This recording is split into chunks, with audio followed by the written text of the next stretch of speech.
So, Virginia, I hope you enjoyed the receiving mind meditation. And I did. I loved it.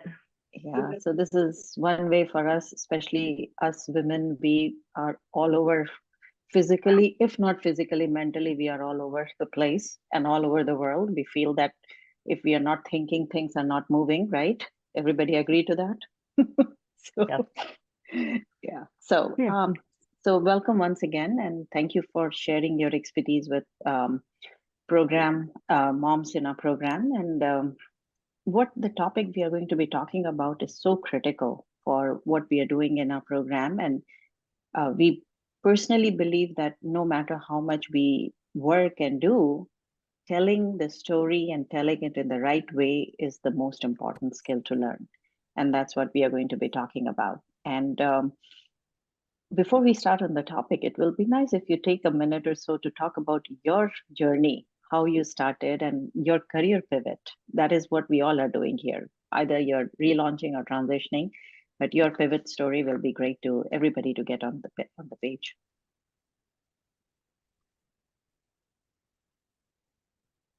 You're on mute, Virginia. Yeah. Yeah. Yeah. All right. Thank you so much for having me. My own pivot, well, I've had a couple of micro pivots, but my biggest pivot happened um, in 2008 during the recession. I had spent the earlier part of my career, I have a degree in journalism, and I had used it to write for newspapers and magazines and websites, just a little bit of everything. Um, and then I took some time off. I had two kids, went for the third, and ended up with twins and just drowned in diapers for a while. And then my husband, with the recession, took a really drastic pay cut. And so I was facing the prospect of returning to work and putting four children in daycare. And so that's when I discovered that online writing was a thing. It really wasn't back when I had left. And so I started writing resumes again. I started slowly working with companies as a subcontractor um, until my day started freeing up more and more as my kids got older and my confidence grew. And then I finally got the nerve and launched my own company. And I have been doing that pretty consistently since. At the beginning, I did some other sorts of freelance writing while I was building my resume writing practice. But it's been several years now, and I focus exclusively on helping people tell their career stories through resumes, through LinkedIn writing, and all of the documents you need to get your job search going. Thank you. And as you mentioned that your career pivot happened in 2020, I think many people have changed their life direction during that time. So mine actually was in 2008, the last crisis, but I definitely saw 2020 a lot of, the financial crisis and COVID. Definitely times of crisis are when people really get to, come to a crossroads and have to figure things out. True. Very well said. So I know we are going to be talking about resume, but you just mentioned about LinkedIn. And in our preparation call, we discussed about the importance of LinkedIn.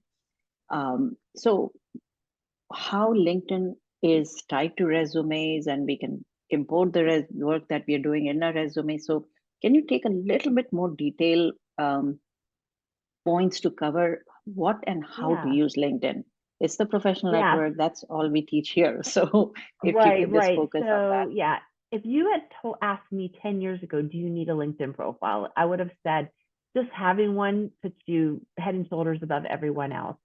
Today, I really feel like the two are really entwined, and they're both really different but critical parts of what you need for job search. LinkedIn is a two-way street. You can have it work for you because LinkedIn is, let me back up, many recruiters, hiring managers use LinkedIn to find talent. And so by searching for keywords and skills that align with your target, you can put them in strategic places on your profile, and I can speak to that. Those sorts of things together with pulling a couple of other levers on LinkedIn will help you to show up more in search, impact how high up you show up in search, etc. The other thing that LinkedIn is great for is it's really a great search tool. It's really like a CRM. You can use it to find people, find companies, find people that have made career pivots. The search functionality just gets better and better. But then it is, as you said, a professional networking tool. And so to me, it's replaced what used to happen with the old-fashioned Rolodex, where you look up a number and you might call or email. A lot of conversations start on LinkedIn, and then they progress. They springboard off of that into in-person, face-to-face phone calls, that kind of thing.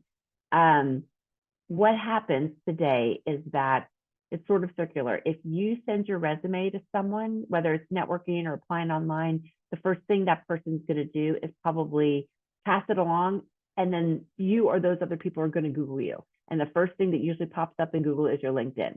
And so having that profile prove it provides social proof that you are who you say you are, et cetera. Then then conversely, if someone finds you on LinkedIn or you're having conversations, they're going to ask to see your resume.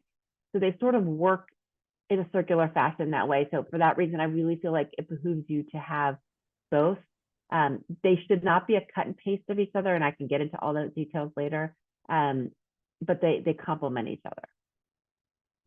So when you said people look at and Google you, do they Google first, just like a plain Google, or do they Google LinkedIn?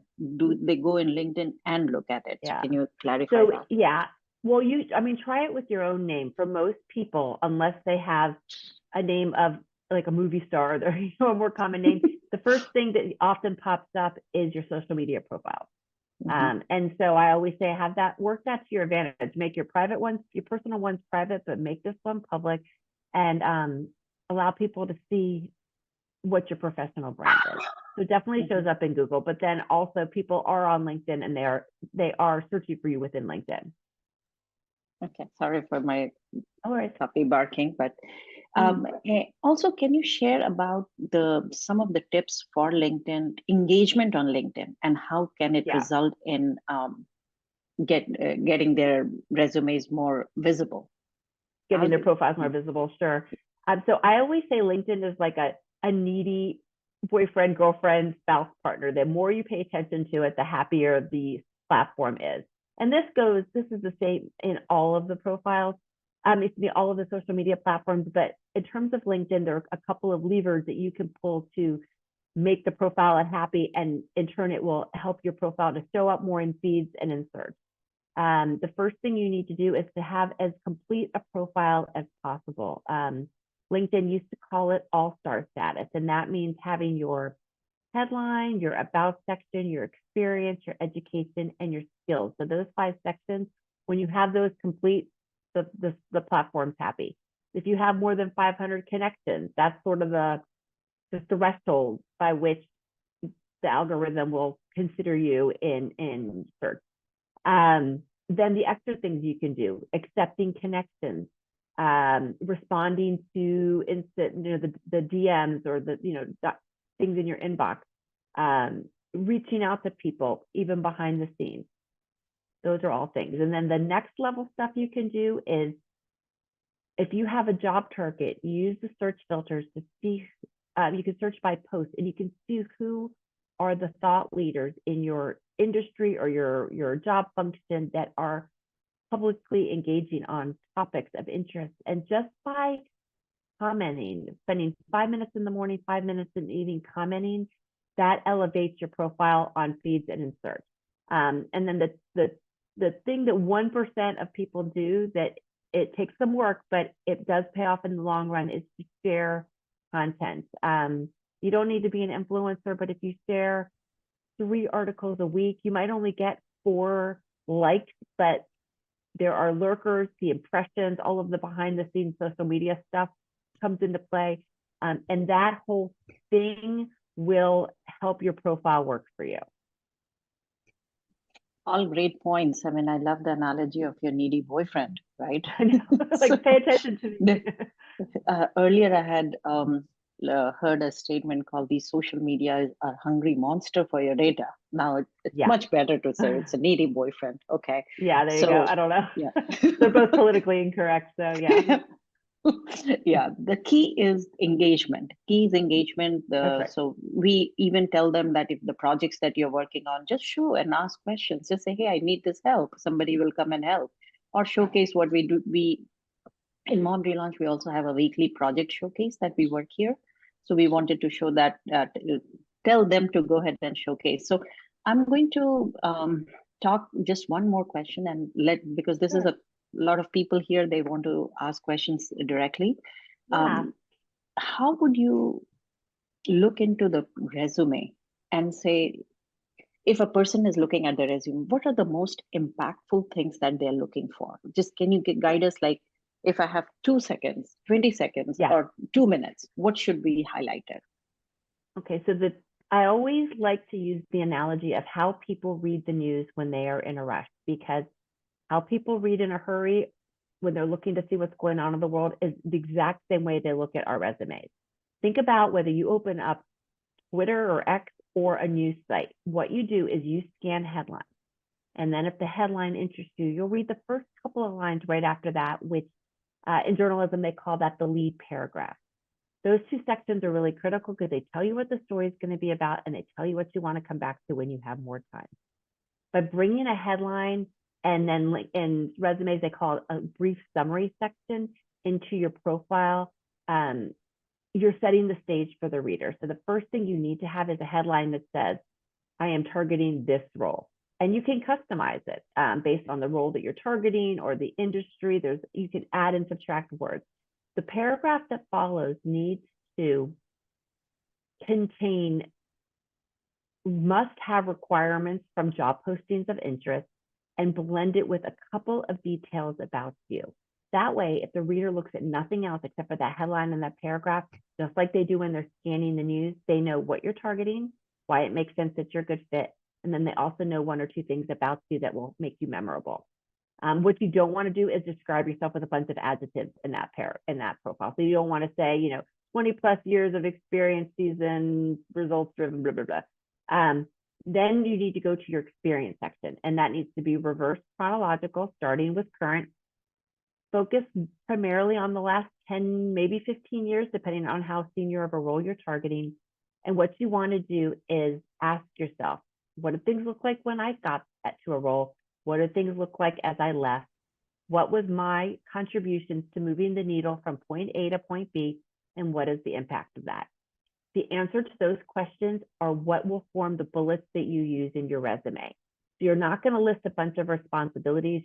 What you're doing is you're turning those bullets into accomplishments. And the responsibilities they're woven in, and a lot of times they're implied. But what that allows the reader to do is to say, well, my company is a hot mess. My department's a hot mess. That's what I need done. And so that also allows you, instead of having 20 bullets related to your responsibility, you maybe have 5 or 6 bullets that are results or accomplishments focused. So that saves you real estate on your resume. Then very lastly, you might want to have, if you are, and we could talk about gaps, because I know that impacts a lot of return to work moms, but you focus on volunteer work, you make sure to highlight your education. You think about any other parts of your life that are, and see how is this relevant to my job search? If you scooped ice cream at Baskin Robbins, that might not be relevant to your target. But if you volunteer lending your skill in a pro bono fashion, that is relevant. And so you speak to why it's relevant and include it on there. Yeah. Does that make sense? Again, I was going to hand over for the Q&A, but there are two things that you have mentioned that I really want to highlight here. Number one is the word customize the resume. And if you can say for a minute, like how important it is to, if you're applying for 100 jobs, have 100 versions of resume, that's fine, but make sure that it hits the nail. So just one liner there, and it's like the importance of that.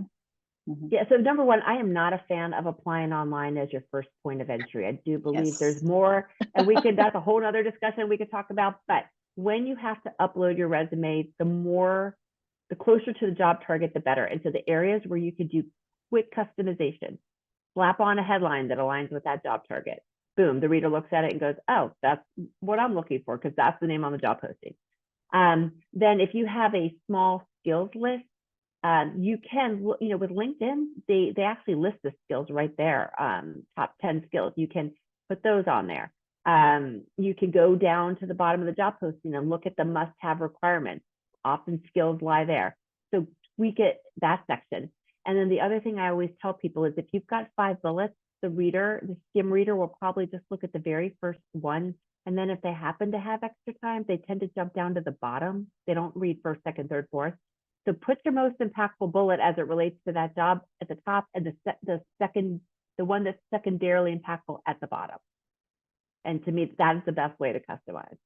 Wow, that's a good point. I didn't realize that it was first and last. We used to give that's because, well, and that's the whole topic. So we read resumes online for the first few reads, and then people still do go old school and print. But when we read online, our eyes do different things differently. We tend to be super jumpy. Our eyes move all over the place, and then we have a hard time digesting dense text. So whatever you can do to mitigate that, and I can talk through some techniques that will facilitate a skim online read of an email, a slide deck, a resume, anything. And it's very different from how our teachers taught us to write papers. Awesome. And one last question is about how to address the gap, because the sequence you were talking about the gap, but here at Mom Relaunch, we give the experience and all, but there are certain things that may or may not be applicable to that specific job. So how do you fill that gap? So if you can address that. So the answer is that it depends on a case-by-case situation, but what I tell moms to do is to reflect back on how they have used their skills in any fashion during this time. So for me, I was in and out of the workforce for 5-7 years, but I might have taken on one project here and there. Sometimes I got paid, sometimes I didn't. I did a lot of nonprofit. I would just write something. I wrote for my school newsletter, just anything where I could keep my writing skills fresh. So what I did was I created a section where I just called myself a freelance writer and showed examples of how I had contributed. Sometimes people take quick courses to make sure they're up to date on the latest and greatest technology. But I have yet to know one single mom that sat around idle and let their knowledge and their brain go to waste. So it's about thinking through what that involves. Okay, sounds good. So I am going to ask Jaya to open up this with others and continue the discussion.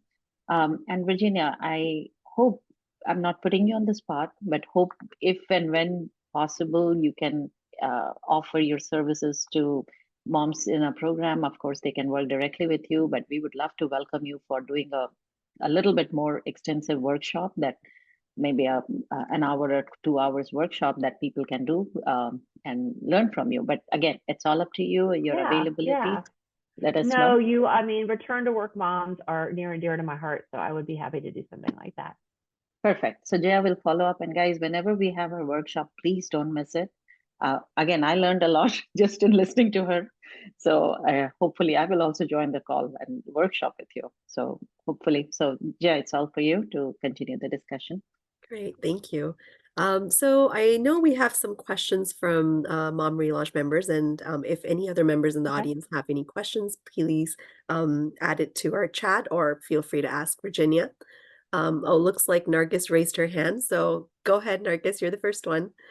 Oh, hi, Virginia. Thank you, Jaya. Hello. Hi, everyone. Yeah. Actually, mostly Reena covered all of the questions from our side. I was thinking, okay, I would ask this next, but yeah, thanks to Reena, she covered up all. So just to add it, what I believe, I'm a mom who has been in the workforce between 3 to 5 maximum. I came back. Since then, I'm actually like a freelancer or some working for nonprofit as a volunteering, also a couple of them. But I just want a suggestion. I have a 13 years gap almost before coming to workforce again. So how would you suggest what I feel in myself is might be this is the thing which is lacking in me, in my resume, that 13 years, showing that 13 years gap. That is, I'm not able to grasp a job. But I do put what I did in those break time. Actually, I volunteered all of the things, whatever. But can you please just suggest something about it? So all right. So you've been freelancing for the last 3-ish years, did you say? And then Five 13 5 years years before that? max. No, Okay, 5 so years that max. so that gets us to 2018, 2019 to present. You've been doing freelancing, and then before that, okay. Was your earlier work, that 13 years ago, is that related to what you want to do next? See, I came back to Salesforce in these 5 years, but I wasn't doing any Salesforce related one in those 13 years break time. But I was doing like a QA or like some non-profit organization, just like bookkeeping. Those things I was doing, like Okay, and what? administration. Got it, administration. Okay, and what do you want to do? What is your job search target? Now Salesforce administrator or platform You want to go developer. back to that. Okay. Yeah. So because your earlier experience is related to what you want to do, then that sort of negates the whole only go back 15 years because it's super relevant. And so what I would do with your brand, what I would do in the summary at the top, number one, you would have a headline that says, this is what I'm targeting. Then your summary, you would want to say, something related to your earlier experience being in administration. And I don't know if you work with big names or big companies or whatever it is, do some name dropping about that earlier stuff in the summary. And then, so you list, what you'll do is you'll list 2008, you'll list the last 5 years. You'll list the earlier stuff. How long was that? So 13 years ago, how many years did you work? Was it like 10 years of work? Like 8 years I worked. Okay, so yeah, so list those 8 years, and then if there's anything, if there's any administrative things that you did in that 13 years, again, I guess beyond running of the household, if you did things for, you know, your faith-based organization, your children's schools, you know, food drives, anything like that, list it. Okay. And so it might even be that you have a section that focuses just, this is volunteer work I did, and you list it as your experience. The experience is experience. It doesn't matter if it's paid, volunteer, any, you know, completely free for a friend, you list it. Okay. Yeah, That I help? will just, yeah. Okay. Yeah, thank you so much, Of course. Darsha. Yeah. Good, yeah, who's next? And just so you know, Virginia, the question that Nargis has asked is typical scenario for most of the women in our program. Yeah. So, so for others who are asking the question, just ask something different and something that can add on top of what Nargis has Sure. already asked. Yeah. So For my own gap, and again, it's case by case, but I wove in volunteer with paid with stuff I did for friends. Like I helped some friends organize some fundraisers. I wrote press releases for them. I just sort of put it as freelance stuff, so it looked like a big body of work. That way I didn't have to say, oh, I did this for 6 months, and then I did this then I didn't do anything for a year. And it just was a way of helping to camouflage the gap. yeah. Hi, Virginia. This is Nandita. Hello. Yeah. I had quite a few questions for you, and we are all excited to have you here. We appreciate your time for taking this session today with all of us. Reena has covered most of my questions regarding customizing the resumes for different job positions and also addressing career gaps. So I have 2 more questions for you. I also want to know what are the top 3 things to avoid while preparing a resume? Oh, that's such a good question. Good question. So the first thing I would say is, I referenced it when Rena and I first spoke, is making sure that you take into account that you are writing for a screen read. Everything you write for online, when it's printed out, is fine. It's just the documents designed for print don't convey as well online, and they do really poorly on mobile. And so the 2 things our eyes do differently, we jump around and we have a hard time digesting really dense text. That's when you see, have you ever gone to a website and you see the terms and conditions, and it's like a block of text that's big and you just go, ugh, I can't read it. Just check the box to get it out of my site. That is dense text at its worst. And so what you should do to overcome that is keep your bullets and paragraphs to 2 to 3 lines. Longer than that, and you're dealing with a very tough small screen read. and then add some space. What I do with Microsoft Word is I make sure that I have at least 0.5 points in between each bullet and paragraph. That space makes the eye think that it's easier to read. So you're overcoming that hesitancy.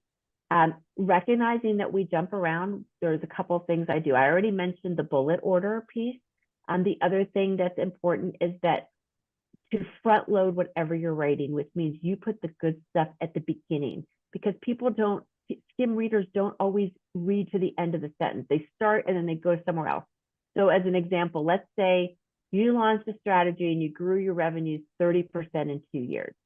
What I would do to write that for the online read is say, grew revenues 30% in 2 years by doing X, Y, Z. You're hitting them with the, oh, that's an impactful thing. I want to keep reading. Or if I don't, at least I remember that. And then very lastly, what I do is I will use some minor design elements where I want the reader to go. So if I want to highlight the job titles, if that's really relevant to the story, I might bold the job titles. But maybe the company names are really important to show that I've worked with some big, impressive names, and I might bold those instead. So just those minor differences, just minor design elements can really impact the reader. All right, so online the other piece that I alluded to earlier is don't make the mistake of just, vomiting your job description onto the page. You want to focus on what your achievements were. And then the third piece that's most important is really to customize, and we've talked about that. Yes. Yes. Yep. I know that a lot of you are in tech, correct? And so one thing that I see as a big challenge for people in tech is that they have really, really long resumes. We are dealing with people with attention spans like goldfish. I mean, they're very, very quick and then on to the next thing. So I really encourage you to try to keep it to two pages if you can. And so often what that means, if you worked maybe in a series of projects, maybe you sort of list a project work together and each bullet is a case study. There's things that you could do to try to shorten it up. Okay. Yep. Sounds good. Does that answer your question? Yes. Yeah. Okay. Yeah, I got all the points. Okay. And my next question to you is, I want to know how important it is to mention the work visa status on the resume. So if the job posting calls for it, then you should list it and just leave it into your contact information. If not, I wouldn't list it. That's something for an interview. Okay. In the application process, when you apply online, you can put it in there. Okay. I'm not sure if this question is relevant, but I want to put it out there. So Sure. I want to know what are the strategies the job seekers have to follow once they submit their resumes. Okay, so I love that question. So in my ideal world, this is how you have landed an opportunity or heard about an opportunity. You have come up with 10, 15 companies that you really want to target.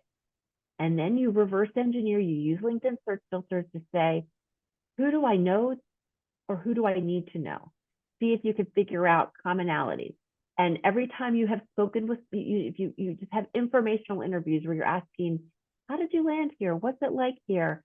How did you make this pivot? How did you return back to work? Those informational discussions always end with, thank you so much for your time. Could you think of maybe 2 or 3 other people that you think would be really beneficial for me to speak with? That is how people, I call it the Disneyland Fast Pass. That is how people often get to the front of the line. But then at that point, you do have to apply online. And so then this process, I think is important, whether you are just applying cold or you have found out about opportunities the back end way. Once you submit and you've customized your documents, do a little bit of sleuthing. That's where LinkedIn search filters come in. Sometimes with LinkedIn, they even list who the hiring manager is. And do a quick note that says, just want to let you know I applied online. This opportunity feels, I feel like it would be a really good fit. Thank you so much for your time. Let me know if there's anything else that you need. that little bit of follow-up, you'd be amazed how many people don't do that. And it makes you top of mind. Yeah, It just that's a requires good. a little bit of homework. Yeah. There is a really good, if you're ever are struggling to figure out someone's email, my colleague, Austin Belchacki, is the founder of Cultivated Culture. You have to check out his website. It's amazing. But he developed a tool called Mail Scoop, and it's the best for finding emails. I've tried to sub it a million ways and I can't. Sure. Mailscoop.io. Okay. Can you share that in the chat, Jen, Yeah. Sure. if you can? That is a very good tip about how to find the email ID of Mhm. people for a company working, because that's always good to go and apply it, and connect Yeah. directly over the email. And recruiters tend to be on LinkedIn, but sometimes hiring managers aren't. And you Mhm. don't want to waste your in-mails on that. LinkedIn is getting busier than ever with the free accounts with that stuff. What you could do is you could go on LinkedIn and you can look at someone's activity, and if they haven't posted anything for 90 days, I would try to bypass LinkedIn and try to reach out to them on email. Yes. So communication is key. Follow up. Follow up, and then following up once a week until you've gotten to know, I think is sort of and maybe do it for 3 times. That is, to me, that strikes a good balance. And I've heard that from recruiters and hiring managers. It strikes that balance between showing interest and but you don't feel like you're a stalker. Yeah. Yes. Mhm. Okay.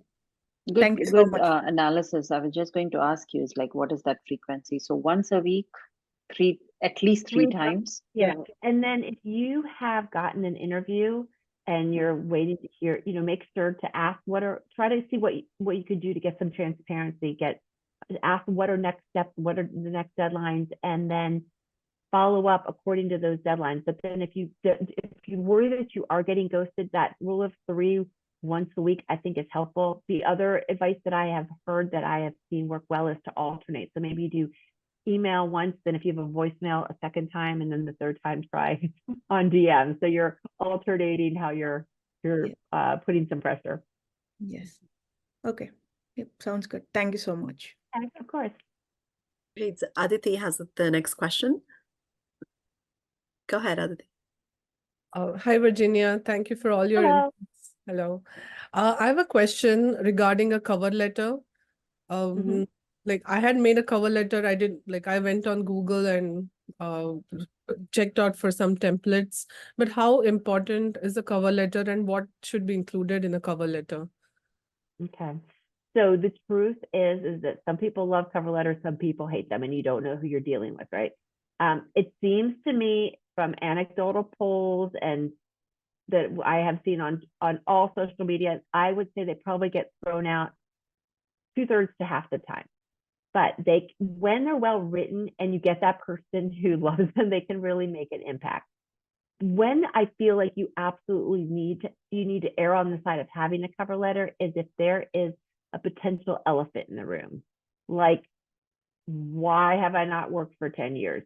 Why am I making such a big switch? Why does it look like I'm a job hopper? Whatever you're concerned about the bias, the cover letter is a great place to address that. What needs to be included? Unfortunately, when you Google some of the things that the formats are, it does thank you, I'm submitting for this role, and then you have like 5 paragraphs and then just a very standard close, which I don't love. So what I like to do is lead into, have your first paragraph say, this is the problem that I am known for solving. Here are 3 examples. They might be maybe examples that weren't included on your resume, but here are 3 examples that explain why I'm making the claim in the first paragraph.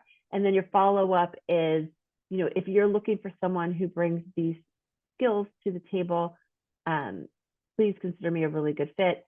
I look forward to future conversations, etc.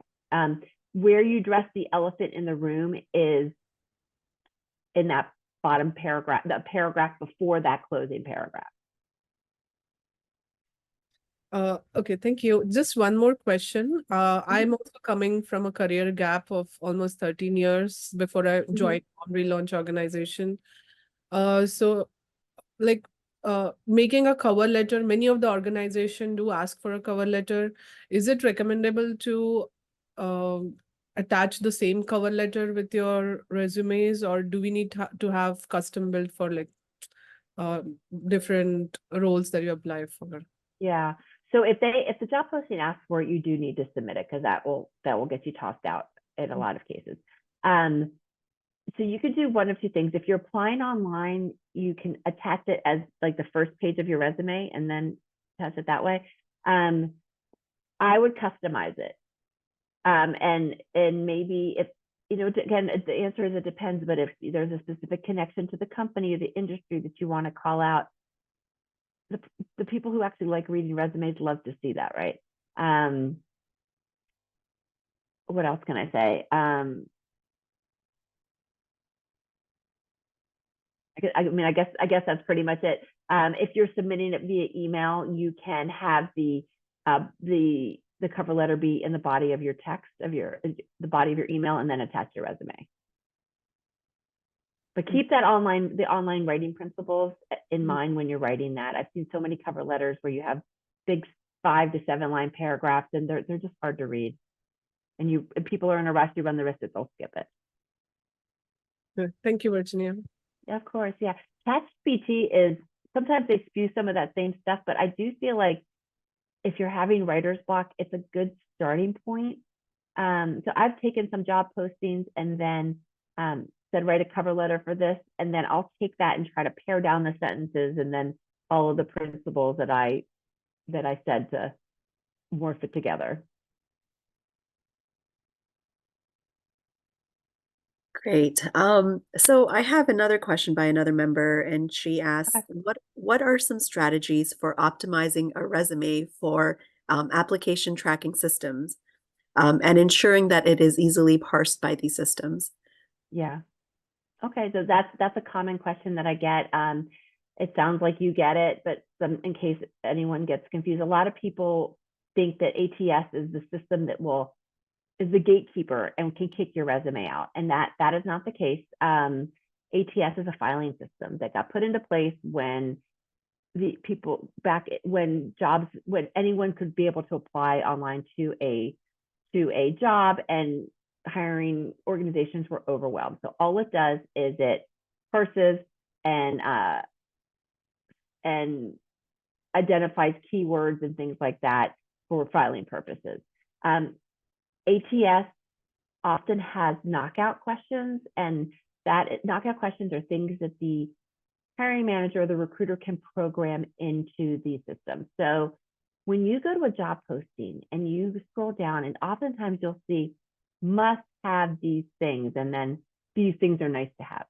Those must have often are knockout questions. So if you have to have a certain certification, if you have to have X amount of years, if you have to know this, that, or the other software, it's in the must-haves, it's not in the nice-to-have. If you get if you don't have them and it doesn't show on your resume, and you get an immediate rejection, that is a knockout question at work. That's not ATS sort of throwing you out. The things that so there are over, it's like close to 300 different ATS systems, and they all work slightly different. But by and large, if you are uploading a Word document, the things that it cannot read, there's anything in a header or a footer. It can't read anything in a text box. So with some of the older ATS where you couldn't submit PDF versions, a lot of those templates that you see like on Etsy and all that, they ask you to fill out text in a text box, and then the software couldn't read it.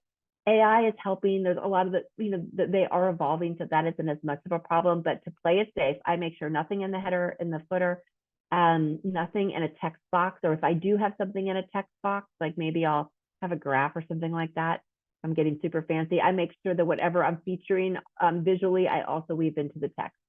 The other thing that ATS, I've seen it get confused, is if you've held several roles with the same company, because what it does is it looks for the company name and then the job title and then the years. So if it doesn't see all three, it might think earlier roles are part of that same top job where it saw all three. So what I do is, because I'm writing for the human being first and foremost, and then ATS second, is if I had 3 jobs with the same company, the second job, I will hide in white font the name of the company next to the job title. So I have the job title, the years, and then I'll list the company name in white font. That way ATS sort of sees it seamlessly. Because what happens when it misreads it is it might not score the years with the job title, and you might miss the requirement of X amount of years. And keeping that in mind, those are the main things that you have to deal with ATS. But luckily, if you're number one, bypassing applying online as the first point of entry, and you're doing the follow-up, you're dealing with human beings, and that person's going to pull your resume out of ATS and look at it, and then you don't have to worry about ATS. So, Virginia, I'll take a minute to just jump in about the ATS question myself, because I had developed this whole applicant tracking system as a software.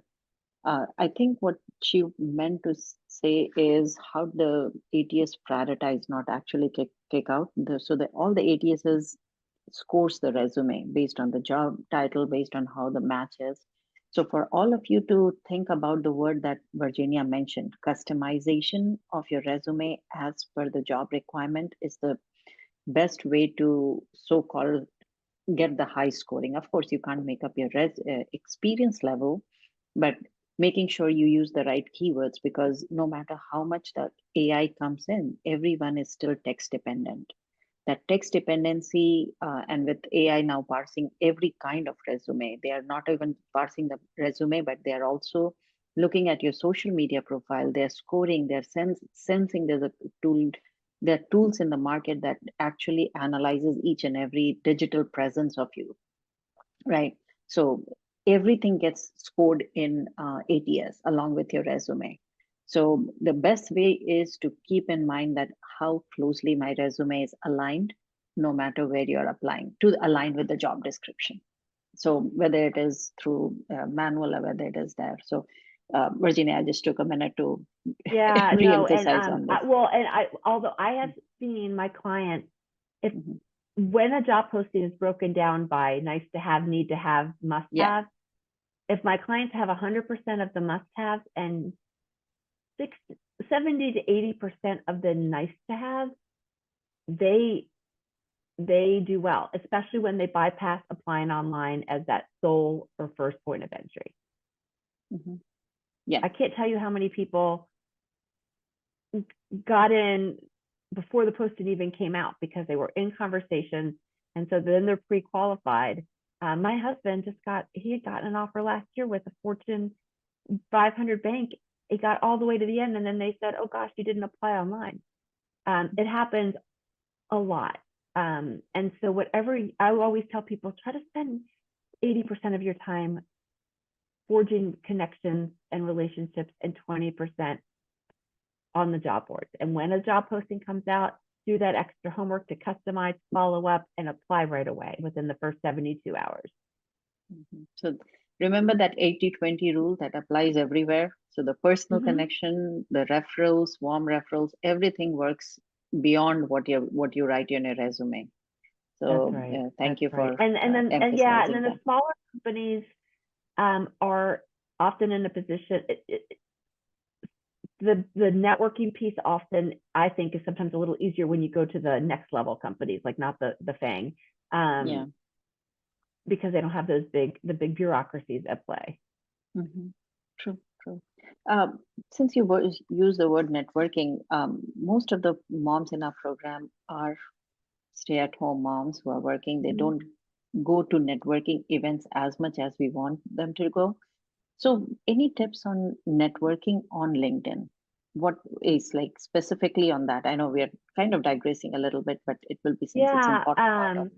So I'd love to add that even if you're not going to formal networking events, which is not for everyone, I don't like those at all. there's a couple things that you can do though. You can tap into associations related to your industry or your role. Awesome. And that's sort of a room of warmer peers, I would say, than those cold, go to a city event and try to network. The other thing is that you never know who you know. I can't tell you how many conversations I've had because one of my kids was at a soccer game or a basketball game or, at church, or just by being curious about what people do, I've been amazed at how many people know somebody. So that everybody has a network. Yes. In terms of LinkedIn, what I think is a good strategy is, again, to use those search filters. So if you're targeting a specific company, you can literally go in and search for who used to work there, who works there now. You might want to search for people who hold your same certification, people who went to an alma mater that you might have in common, and try to find that commonality, or what I guess, let's say you want to talk to someone who's clear they had a break and they returned to work. When I'm reaching out to them, I would say, I saw on your profile that you had a gap. I'd love to talk to you about how you navigated that. What advice did you have for me? People don't love to help people.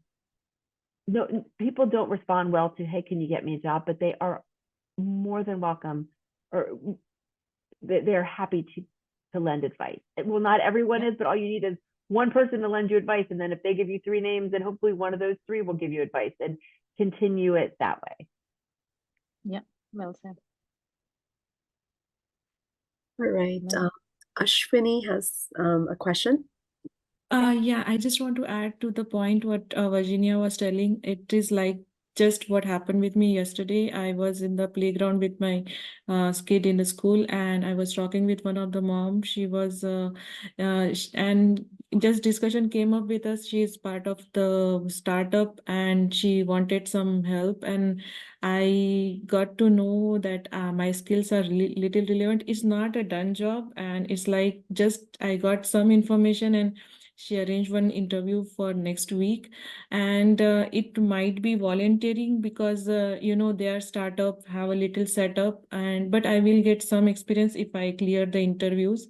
It really it was amazing, the feeling that some human being, because we always hear like, okay, go for networking, but it's difficult to get to know people when we are not working in the organization. But when I got to know, okay, she has some background because she is also have some break, and she's taking care of kids, and she's working on the startup, it was really different feeling. And it's I just wanted to share, like, okay, it can happen anywhere, and I really wish that I get some tie-up with them, so I will get some experience, as I have a few years of break, and I'm eagerly waiting to come into the system. But it's really good to have that feeling. That's That's great. Thank you for wonderful. sharing that. Yeah. Yeah. Wonderful. Thank you. Jyoti has the next question. Hey, hi Virginia. Thank you for coming and Hey joining there. us. I just had a question, like how do you suggest like Chat GPT using for the resume update or any skills Yeah. to add on it? So I referenced earlier, I've used it to help me with writer's block with the cover letter. I think what I have observed with ChatGPT is that it is sometimes a good starting point, but it requires heavy editing. The problem with ChatGPT is it scrapes information from what's out there. There's a lot of garbage out there and a lot of mist out there, and it doesn't know how to tell the difference. Yeah. So take it. I would not. If I won't put one of my clients' resumes on there because I don't want their private stuff going out into the ether space or whatever you call that, the universe.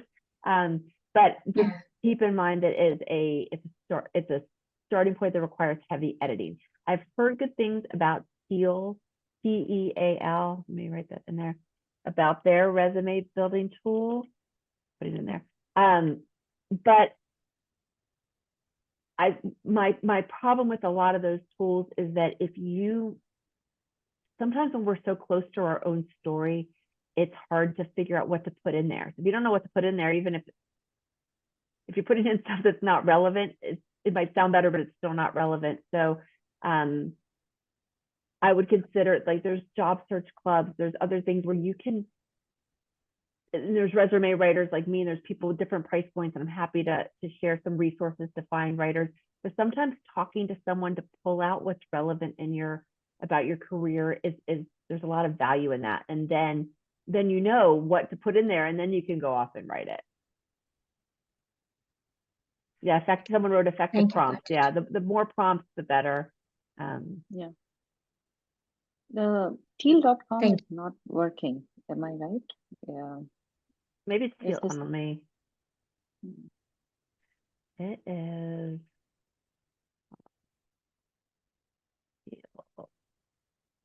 Oh, it might be Teal HQ. Oh, it's Teal HQ. Okay. Sorry about that. And he's got a he's got a tool that you can use to integrates with Chrome with the job search. It's just an AI resume building tool, and there's a lot of them. Yeah. I think Cultivated Culture has one too. But again, if you don't know what to put, then you're stuck. So. Great. So we are getting close to our time, Jaya. Yes, we do have one more question though, from Shruti. Go ahead, Shruti. I just wanted to ask Virginia, and a lot of people have actually been asking this, and I don't know the answer to this. So the question is that if we've been in the same role or a same job for a very long time, then how often should we update our LinkedIn profile? What should be the frequency, especially when we've been in the same job for a very long time? Then what should we keep updating on our LinkedIn profile?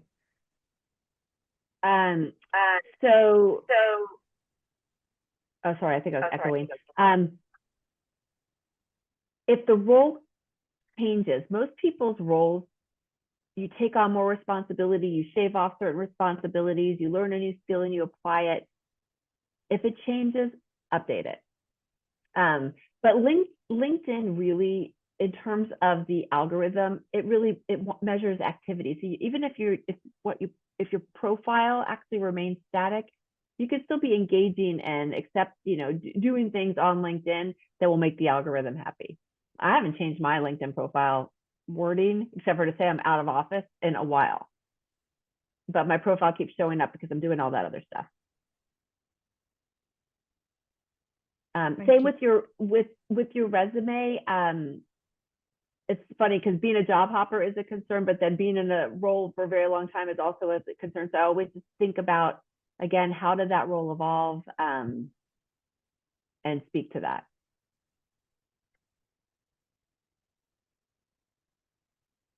Great. Thank you very much, Virginia. So it looks like there are a few more questions, but that's some extra time if you do. If not, that's fine. Okay, great. Great, wonderful. Yeah. Hi, Virginia. Thanks for joining us. Yeah. So I have one question.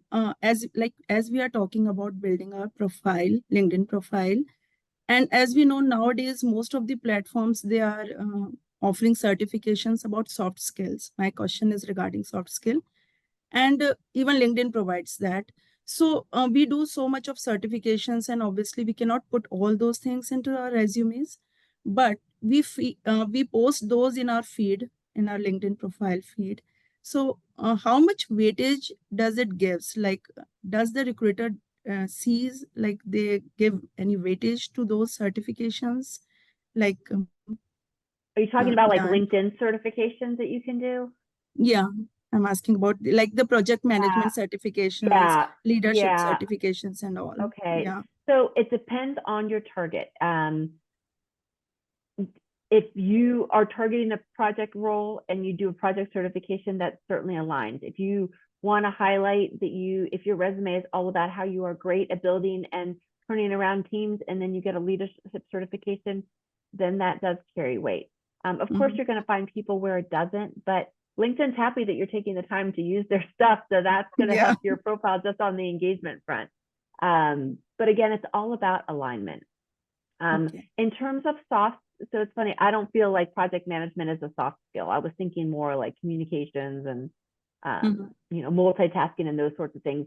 I like to show rather than tell when it comes to soft skills. And so if I'm trying to show that I'm a great multitasker, I'm going to talk about maybe how I worked at a startup and I had to wear 3 hats and I managed 4 projects concurrently.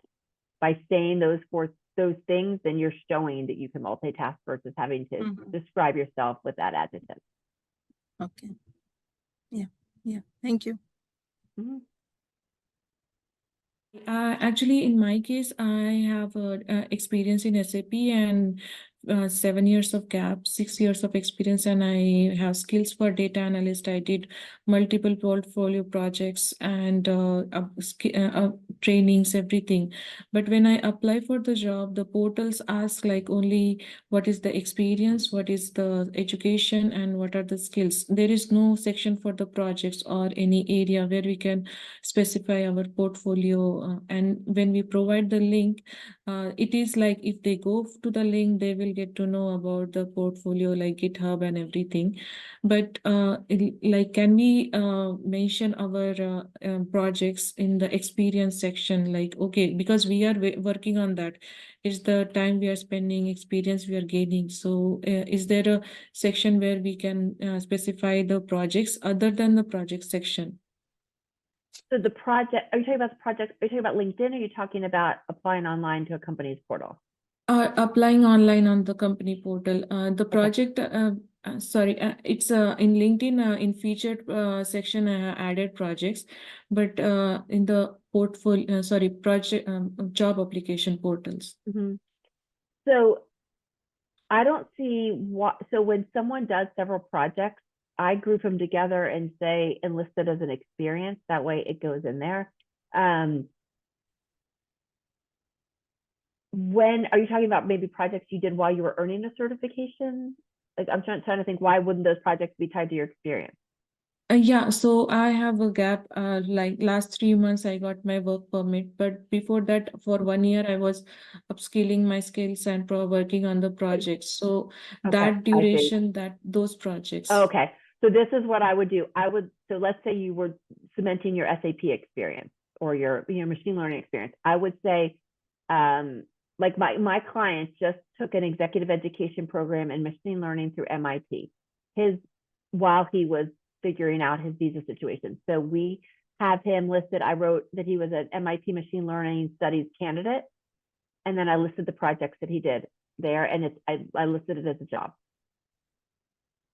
And on LinkedIn, what that does, so I did that on his resume, but then what is good about LinkedIn, doing that on LinkedIn, is it shows a current role. One of the things that LinkedIn seems to do is it dings you if it sees an end date. And it doesn't recognize the career break options that you can add on LinkedIn. When LinkedIn Recruiter, which is one of the tools that recruiters purchase, it doesn't show that. And I don't know why it doesn't. It's a mess, but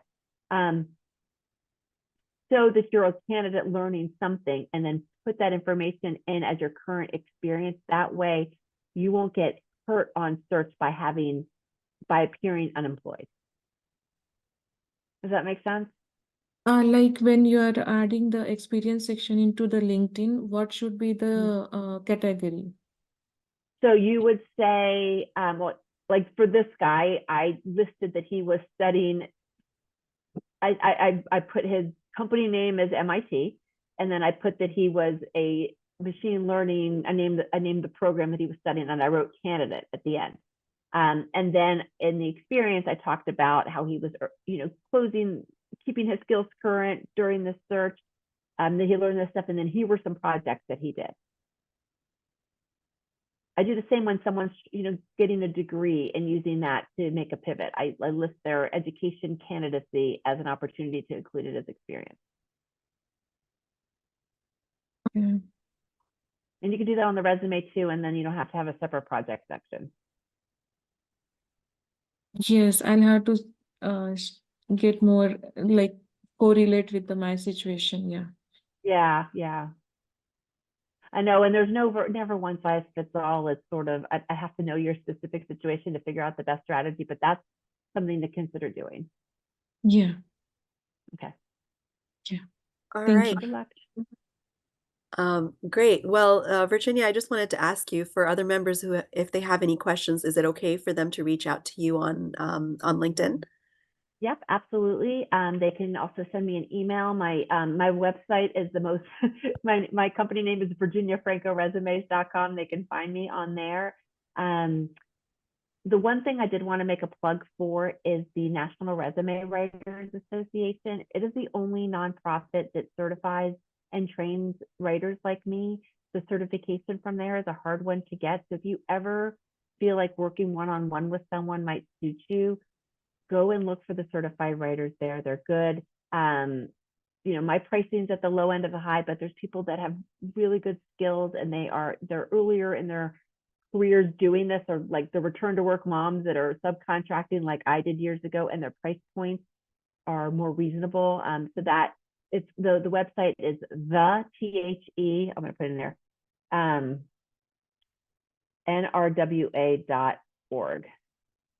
If you don't put you'll get the National Rural Water Association. Okay, But they're great. a great resource for writers. And I was on their board for 5 years. I was their president. So I can vouch for that. Wonderful. Thank you for sharing that. Great. Well, this has been a wonderful session. Thank you for taking all our questions. We've Thank learned you. a lot. Really good Awesome. questions. Yeah. Thank you. Yeah, and Virginia, we love to have you back for the workshop. I think that will be really nice. Obviously, hopefully, we can make it a little bit better and longer in specific points, both LinkedIn as well as resume. So whenever you have time, just let us know. That'd be great. And if you're interested, once a month, I do a session called Lions and Tigers and Resumes with one person who specializes in LinkedIn, another person who specializes in job search, and then me as the writer. And we alternate doing a LinkedIn Live and then an audio. So you don't have to be on camera any of the time. Yeah, I think that's one of the session that I joined and I liked it. Oh, yeah. And yeah. So that's where I thought like we really need to have you in our program, and let's anyone will share all the details, and go join Virginia and follow her, get her tips. I mean, again, that's just the one way to get visible that you are working hard and learning all that. So Virginia, thanks once again. And thank you. Take care. Happy weekend, everybody. you too.